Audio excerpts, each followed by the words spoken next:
dili gyud di ay pwede nimong himuog assurance nga gasimba ka pero naagi hapon kay tinaguan sa kinabuhi nimo. Dili din nimong attendance sa church mo ni maka pangabugar sa imo. Unsaon man ang naa ka perminti dinhi, Luminggo wa kay absent pero Lunes na kay kinabuhing di mao. Dili man si Lord magtan-aw sa performance nimo. Magtan-aw si Lord sa relasyon nimo.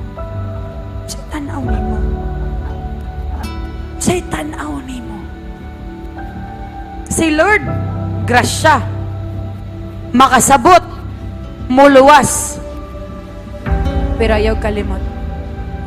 Si Lord matarong. He is just. So look at your life right now.